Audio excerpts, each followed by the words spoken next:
안녕하세요. 2026년 1월 다보스 포럼에서 나온 가장 뜨거운 화두죠. AI 투자 거품 논란. 오늘 이 주제를 가지고 청취자분께서 보내주신 자료들을 한번 깊게 파헤쳐 보겠습니다. 네, 안녕하세요. 지난 3년간 시장을 정말 뜨겁게 이끌어왔던 이 AI 투자가 과연 지속 가능한 건지 좀 근본적인 질문들이 터져 나온 것 같아요. 맞습니다. 이 논의의 핵심은 아주 명확합니다. 현재 AI에 쏟아붓는 이 막대한 투자가 뭐랄까 17세기 튤립 파동처럼 실체 없는 광풍인지 아니면 아니면 20세기 인터넷처럼 미래 사회의 필수 인프라를 구축하는 과정인지 이걸 가려내는 거죠. 그 구분이 중요하겠네요. 네, 마침 보내주신 자료에 아주 흥미로운 개념이 있더라고요.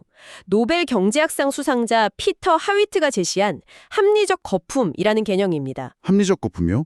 합리적과 거품은 서로 좀 모순되는 단어처럼 들리는데요. 이게 정확히 어떤 의미죠? 정확히 보셨어요. 기술의 잠재력 자체는 분명히 존재해요.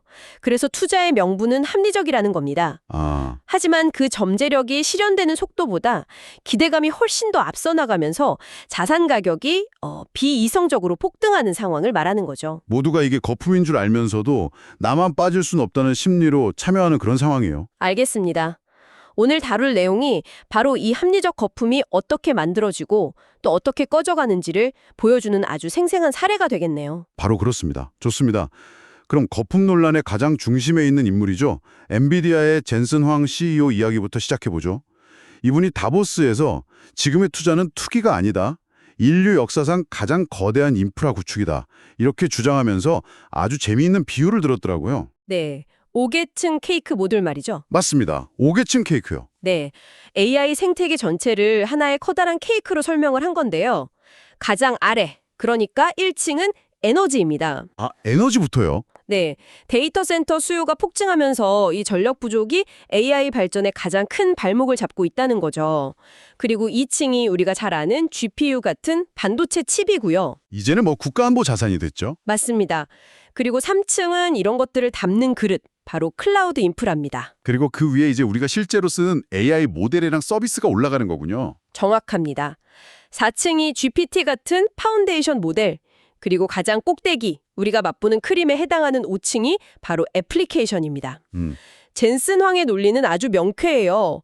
5층에 맛있는 케이크를 먹으려면 그 아래 1, 2, 3층이라는 거대한 빵과 접시를 만드는 과정이 반드시 먼저 있어야 한다. 그러니 지금의 막대한 투자는 미래를 위한 필연적인 과정이라는 주장인 거죠. 그 케이크 비유는 굉장히 직관적이네요. 하지만 결국 5층의 애플리케이션, 즉 그 맛있는 크림 부분이 돈을 벌어줘야 아래 빵을 만든 비용을 회수할 수 있는 거잖아요. 그렇죠. 근데 지금 시장을 보면 1, 2, 3층만 정말 열심히 짓고 있는데 정작 5층에서 돈을 벌고 있다는 소식은 잘 안 들리는 것 같아요. 바로 이 지점이 시장이 불안해하는 포인트 아닌가요? 핵심을 정확히 짚으셨네요. 실리콘밸리의 대표 벤처 캐피탈인 세코이아 캐피털이 바로 그 지점을 파고들었죠. 6천억 달러의 질문이라는 분석을 내놨거든요. 6천억 달러요? 네. 이미 AI 인프라에 투입된 그 막대한 자본을 회수하려면 그 위에서 돌아가는 AI 소프트웨어 생태계가 연간 무려 6천억 달러, 우리 돈으로 800조 원이 넘는 매출을 만들어내야 한다는 계산이에요. 와, 800조. 근데 현실은 그에 한참 못 미치죠. 골드만삭스도 비슷한 지적을 했어요. 엔비디아 같은 인프라 기업은 돈을 쓸어 담는데 정작 그 비싼 인프라를 사서 서비스를 만드는 소프트웨어 기업들은 대부분 적자에 허덕이는 이런 구조적 모순이 있다는 겁니다. 그러니까 지금 시장은 마치 최첨단 F1 엔진은 계속 팔리는데 정작 그 엔진을 싣고 달릴 경주용 자동차는 거의 없는 아주 기이한 상황이라는 거네요. 바로 그겁니다. 모두가 그 인프라 투자와 실제 수익 사이의 거대한 간극을 불안하게 쳐다보고 있을 때 시장의 패러다임을 송두리째 뒤흔드는 사건이 터집니다. 아, 그 사건이요? 네, 바로 중국의 무명 스타트업이었던 딥시크의 등장이었죠. 외신에서는 이걸 냉전 시대 구소련이 인공위성을 먼저 쏘아올렸던 스푸트니크 모멘트에 비유하기도 했습니다. 스푸트니크 모멘트라니 그 정도로 충격적이었나요? 도대체 뭘 어떻게 했길래요? 딥시크가 딥시크-V3라는 모델을 공개했는데요. 이게 성능은 오픈 AI의 최신 모델인 GPT-4o랑 거의 대등이에요. 네. 그런데 모델 훈련에 들어간 비용이 GPT-4o의 20분의 1 수준이었던 겁니다. 20분의 1? 네, 약 558만 달러, 우리 돈으로 한 70억 원에 불과했던 거죠. 1억 달러 이상을 쏟아부은 것으로 추정되는 GPT-4랑 비교하면 그야말로 혁명적인 효율성이었죠. 아니, 20분의 1 비용으로 같은 성능을 냈다니 어떻게 그게 가능했던 거죠? 거대한 도서관에서 모든 책을 다 읽은 사서 한 명에게 물어보는 대신에요. 네네. 경제 질문은 경제학자에게, 의료 질문은 의사에게, 역사 질문은 역사학자에게 바로 연결해주는 시스템 같은 겁니다. 아, 그러니까 거대한 모델 하나가 다 하는 게 아니라 작은 전문가 모델 여러 개를 두고 필요할 때만 불러 쓰는 방식이군요. 맞습니다. 그러니까 훨씬 빠르고 효율적일 수밖에 없고요. 이 사건으로 나스닥에서 하루 만에 1조 달러가 사라지고 엔비디아 주가가 폭락했다고 들었습니다. 단순히 효율적인 모델 하나가 나왔다는 것만으로 투자자들이 이렇게까지 공포에 떨었던 이유가 뭘까요? 시장의 근본적인 믿음 두 가지가 한꺼번에 흔들렸기 때문입니다. 첫째는 반도체 수요에 대한 공포. 아, 모델 효율성이 이렇게 극대화되면 영원할 것 같았던 엔비디아 GPU에 대한 수요가 언젠가 꺾일 수 있다는 불안감이 확산된 거죠. 그렇겠네요. 그리고 둘째는 이게 더 중요한데 해자의 붕괴에 대한 우려였습니다. 해자의 붕괴요? 빅테크들이 막대한 자본으로 쌓아올린 그 기술 장벽을 말씀하시는 거죠? 그렇습니다. 수천억 달러를 쏟아 부어야만 최첨단 AI 모델을 만들 수 있다는 그 믿음이 바로 구글이나 마이크로소프트 같은 빅테크들의 가장 강력한 경쟁위, 즉 해자였거든요. 네, 그랬죠. 그런데 딥시크가 고작 70억 원으로 그 해자를 너무나 쉽게 넘어버린 겁니다. 이건 결국 AI의 핵심 능력인 지능 자체가 급격히 저렴해지는 지능의 상품화가 시작됐다는 신호탄이었어요. 지능의 가격이 폭락하면서 빅테크의 해자가 무너졌다. 이번 결국 그 해자 안에서 보호받던 작은 기업들은 더 이상 설 자리가 없어진다는 뜻이겠네요. 그렇죠. AI 붐의 상징이었던 오픈 AI 같은 곳도 타격이 컸겠는데요. 네, 직격탄을 맞았습니다.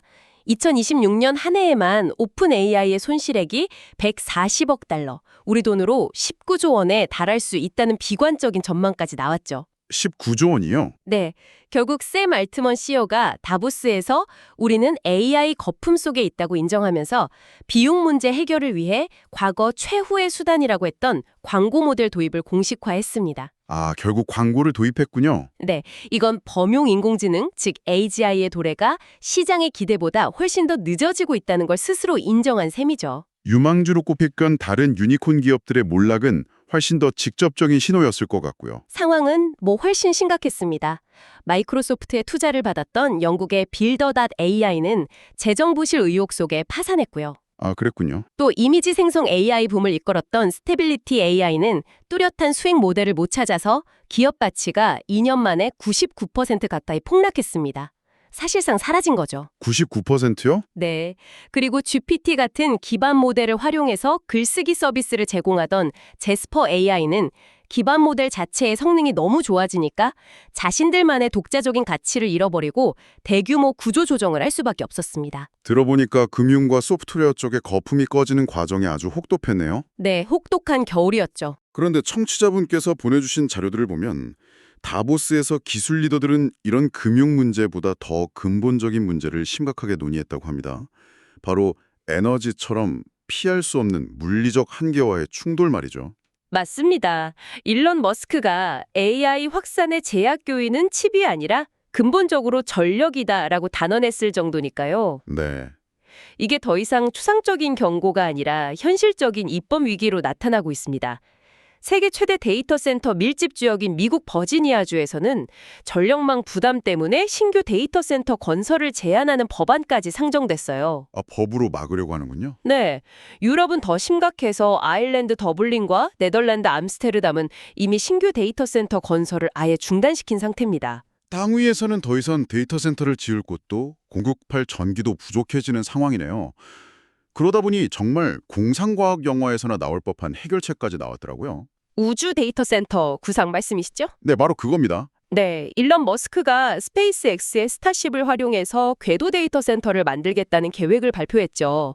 핵심 아이디어는 차세대 스타링크 위성에 고성능 컴퓨팅 모듈이랑 대형 태양광 패널을 다는 겁니다. 그래서요. 그래서 아예 우주 공간에서 데이터를 처리하자는 거죠. 우주에 데이터 센터를 짓는다니 장점이 뭔가요? 지상보다 훨씬 비쌀 것 같은데요? 단기적으로는 그렇겠죠. 하지만 장기적으로는 오히려 더 저렴해질 수 있다는 게 머스크의 주장입니다. 우선 우주 공간의 태양광 발전 효율이 지상보다 5배 이상 높고 24시간 내내 발전이 가능하거든요. 아, 그게 있군요. 네, 그리고 진공 상태의 우주 환경을 이용하기 때문에 지상 데이터 센터 운영비의 가장 큰 부분을 차지하는 냉각 비용이 거의 들지 않습니다. 각국의 그 골치 아픈 전력 규제나 토지 규제에서 완전히 자유롭다는 엄청난 이점이 있고요.